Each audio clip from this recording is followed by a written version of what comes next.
샬롬 반갑습니다. 6월 공과대회 안내 영상을 또 찍게 되었습니다. 6월 공과대회는 지혜로운 버킷리스트라는 제목으로 아이들과 함께 나누게 될 텐데요. 잠언 30장 1절에서 9절 말씀입니다. 아이들이 잘 모를 것 같아요. 아굴이라는 사람이 어떤 기도를 했는지. 그래서 마음 열기로는 버킷리스트를 좀 적어보도록 했습니다. 버킷리스트라면 이제 자기가 죽기 전에 꼭 해보고 싶은 것, 그런 것들이잖아요.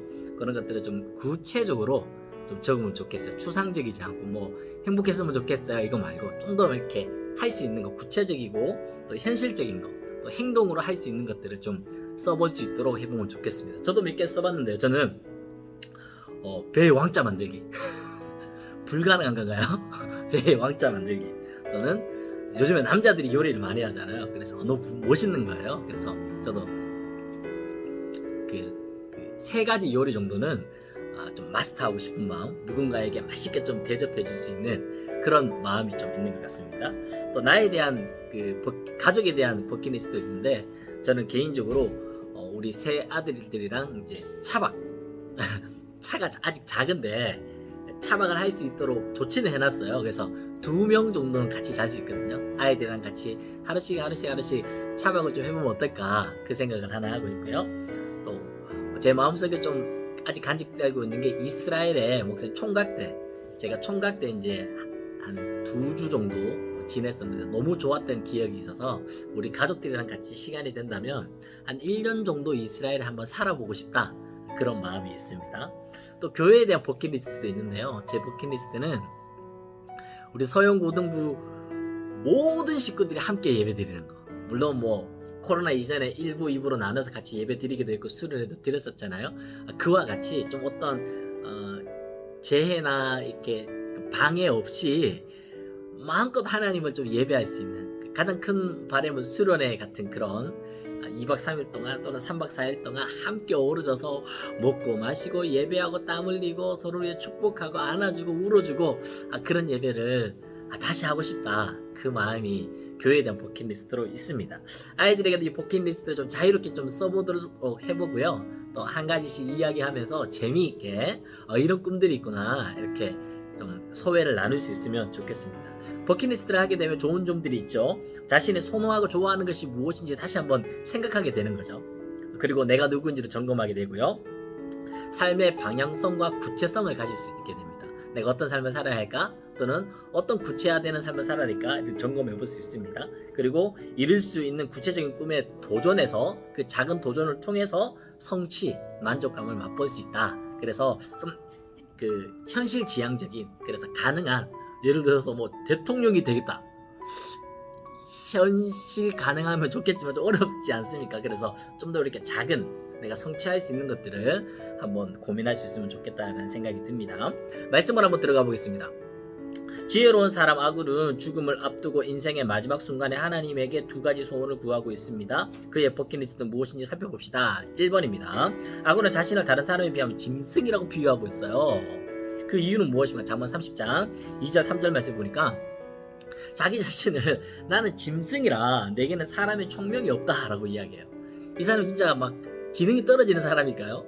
그러지 않겠죠. 잠언에 들어갔습니다. 솔로몬만큼은 아니겠지만 솔로몬만큼이나 지혜로운 사람이었죠. 그러니 잠언에도 들어갔겠죠.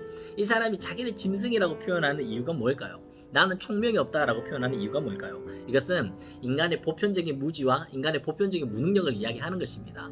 하나님 앞에 서면 우리 모두가 무지하지 않냐, 하나님 앞에서는 우리 모두가 무능력한 존재들이지 않냐라고 이야기하면서 하나님 앞에서 인간들의 모두가 겸손해야 된다라는 이야기를 합니다. 잠언 30장 2절 3절 이후에 4절에 아굴이 수많은 질문들을 해요. 뭐 땅의 경계를 누가 지었냐, 뭐 이런 이야기를 하면서 질문들을 막 하는데, 이 질문에 대답할 수 없는 질문들을 해요. 대답할 수 없는 질문.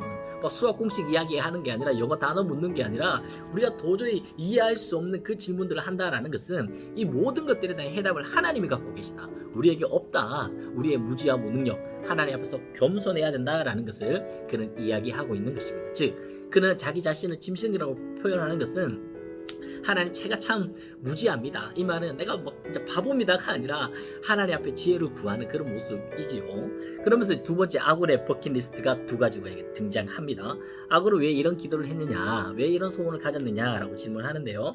30장 7절 8절 말씀입니다. 내가 두 가지 일을 주께 구하였사오니 내가 죽기 전에 내게 거절하지 마옵시옵소서. 두 가지를 기도하는 거예요. 어떻게 기도합니까? 곧 헛된 것과 거짓말을 내게서 멀리하옵시며, 헛된 것과 거짓말을 멀리해달라. 나를 가난하게도 마시고 부활하게도 마시고 오직 필요한 양식으로 내게 먹이시옵소서라고 이야기하고 있습니다. 두 가지입니다. 무엇입니까? 헛된 것과 거짓말을 멀리하게 달라고. 두 번째로 내게 필요한 양식으로 채워달라고. 부하게도 하지 마시고 가난하게도 하지 마시고 필요한 양식으로 좀 주셨으면 좋겠습니다. 필요를 채워달라는 기도를 하고 있습니다. 두 가지 기도죠. 하나는 내면적인 것입니다. 내 내면적인 것들이 하나님에 대해서 거짓을 말하지 아니하고 내 마음조차 하나님께 통제되지 못하는 이 연약함을 고백하면서 하나님 앞에 정직하게 살기를 원합니다. 하나님 앞에서 내가 진심을 다해서 살기를 원합니다. 그렇게 기도를 하는 것입니다.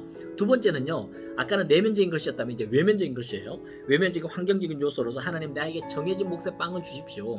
우리 주기도문 할 때 어떻게 기도합니까? 우리에게 일용할 양식을 주시옵고 오늘 내게 필요한 양식을 하나님께서 공급해 달라라는 기도를 하는 겁니다. 그렇다고 해서 내가 일 안 하는 거 아니겠죠. 내가 열심히 일을 합니다. 열심히 나의 노력을 다 하지만 이 모든 필요를 공급해 주시는 이 모든 나의 인생의 모든 인생을 인도하시고 섭리하시는 분이 누구시라? 하나님이시다라는 그 신앙 고백을 하나님께 올려드리고 있는 것이죠.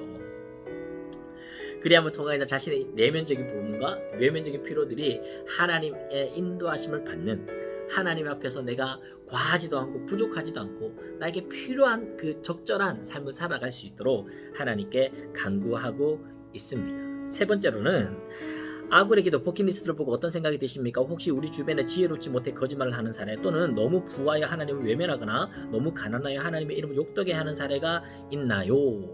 이어서 보면 그가 왜 이렇게 기도하는지를 나옵니다. 왜 부하게, 우리 부자 되고 싶잖아요. 어떤 옛날의 광고에 막 카드 광고하면서 여러분 부자 되세요, 엄청난 인기를 끌었습니다. 왜 그렇습니까? 모든 사람들이 그 마음을 갖고 있거든요.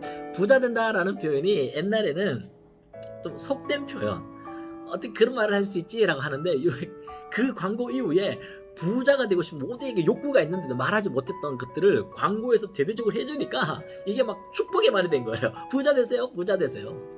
우리 모두에게 그런 마음 있지 않습니까? 근데 왜 아굴은 그렇게 기도하지 않을까요? 내가 부해져서 하나님이 어딨어? 이야기하게 될까봐 나 부하게 하지 말라는 거예요. 두 번째로 가난하게도 하지 말라는, 가난하게도. 가난은 사실 우리 다 싫잖아요, 그죠? 근데 그가 가난이 싫은 이유를 이렇게 이야기합니다. 내가 가난하여 남의 것을 도둑질하고 하나님의 이름을 욕되게 할까봐, 그럴까봐 내가 가난하기 싫습니다. 그래서 나에게 부하기도 하지 마시고 가난하기도 하지 마시고 나의 필요한 양식, 나의 적절한 필요한 양식으로 내게 먹여달라라고 그가 기도하고 있는데요. 우리 주변에 혹시나 지혜롭지만 못하게 말하는, 거짓말을 하거나 또는 헛된 말을 하거나 또는 너무 부해서 하나님을 외면하거나 또는 너무 가난해서 하나님의 이름을 욕되게 했던 그런 사례들이 없는지를 한번 나눠보면 좋겠습니다. 누군가를 막 고발하고 막 이렇게 폭로전으로 가는 것은 아니라 우리 주변에 이런 사람들이 있는데 이런 사람들을 보니까 아굴이 왜 이런 기도를 했는지 알겠다라는 그런 마음을 우리가 좀 의미를 살펴보면 좋겠어요. 우리에게 뭐 부자, 가난한 사람 이렇게 찾기가 어렵다면 우리 고등학생들에게 입시가 걸려있잖아요. 예를 들어서 하나님 다른 대학교 가고 싶어요. 이 대학 가기만 하면 진짜 이러고 싶어요. 이렇게 하는 기도들을 우리가 간혹 하지 않습니까?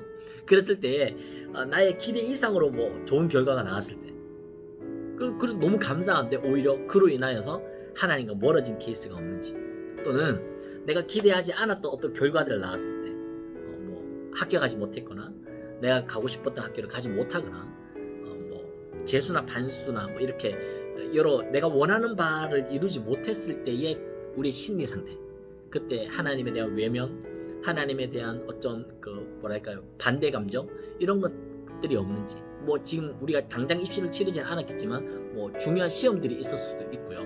어쩌면 중학교에서 고등학교로 올라올 때에도 그런 어떤 순간들이 있지는 않았는지를 한번 돌아보면서 우리 스스로가 이런 상황들을 맞이했더니 아굴의 기도가 이런 기도의 의미를 갖고 있구나를 우리 스스로 좀 점검해 볼 수 있으면 좋겠습니다. 마지막 삶으로 들어가겠습니다. 내 인생의 마지막 순간에 이르렀을 때에 하나님에게 구할 것 두 가지. 아까 전 버킷리스트잖아. 내가 살아있는 동안, 내가 죽기 전에 살아있는 동안 내가 해보고 싶은 것들을 이야기했다면, 이제는 아굴의 기도를 배우고 난 다음에 내가 마지막 순간에 이르렀을 때, 내가 죽음의 그 순간에 이르렀을 때에 하나님께 바라고 싶은 두 가지 소원, 마치 그 아굴의 기도처럼 어떤 소원을 할까, 저는 두 가지로 생각해 봤어요. 하나는 나 스스로 이런 기도를 하고 싶을 것 같아요. 마지막 순간이 되면 하나님 앞에서나 사람들 앞에서 부끄럽지 않은 사람이었으면 좋겠습니다. 그렇다면 지금부터 그렇게 살아야 되겠죠. 하나님 앞에서도 또 사람들 앞에서도 부끄럽지 않은 삶을 살고 싶다. 두 번째는요, 가족에 대한 이야기예요. 우리 아이들이 3명이잖아요. 아들이 3명인데 시온이, 지온이, 하온이가 3가지의 뜻을 갖고 있습니다. 굳센 믿음, 오직 믿음, 바른 믿음. 그런 마음에서 우리 아이들이 이 세상 가운데 굳센 믿음, 오직 믿음, 바른 믿음으로 굳건히 서 있는 자녀들이 되면 좋겠습니다 라는 그런 바람이, 그런 기도가 저에게 있는 것 같더라고요. 이번 공과를 하면서 제가 이렇게 써보니까 그렇다면 진정 내가 마지막 순간에 그런 소망과 기도가 있다면 그 소망과 기도대로 오늘을 살아가는 게 바람직하지 않을까. 아굴의 이 마지막 기도는요, 내가 죽기 전에 이걸 구하는 것이 아니라 그 기도가 오늘 내 삶에 녹여져서 그렇게 살기를 바란다라는 기도와 삶이 되지 않았을까 싶습니다. 우리의 삶의 방향성과 또 구체화되고 또 실현 가능한 현실성 있는 그런 것들이 우리 삶 속에서도 잘 뿌리 내려져서 오늘 하루가 헛되지 않고 오늘 하루가 부끄럽지 않은 우리 모두가 되기를 축복합니다. 감사합니다. 우리 풍성한 공과 되기를 축복하고요. 또 아이들 아마 시험 기간이 절정일 거예요. 그죠? 희한하게 이제 공과대회가 우리가 원래 코로나 이전에 첫 주에 하다가 마지막 주로 가다 보니까 이 시험 기간이 자꾸 걸리는데, 또 근데 첫 주로 가도 또 마찬가지입니다. 첫 주가 가도 오히려 더 시험이 더 절정이, 시험 아예 걸려있는 시간이니까 아이들과 좀 시험에 대한 이야기들, 기말이다 보니까 어쩜 부담이 더 클 텐데 기도 제목도 나누고 함께 축복해주고 기도해주고 또 응원해주는 시간도 되면 좋겠습니다. 6월 공과대회 또 응원하고요. 7월에는 공과대회 나올까 아마 수련회 때문에 더 많은 판별 모임들이 있을 것 같습니다. 7월은 수련회 또 집중하고 8월에 다시 공과대회 진행하도록 하겠습니다. 판별 선생님 응원합니다. 빛이 있으라.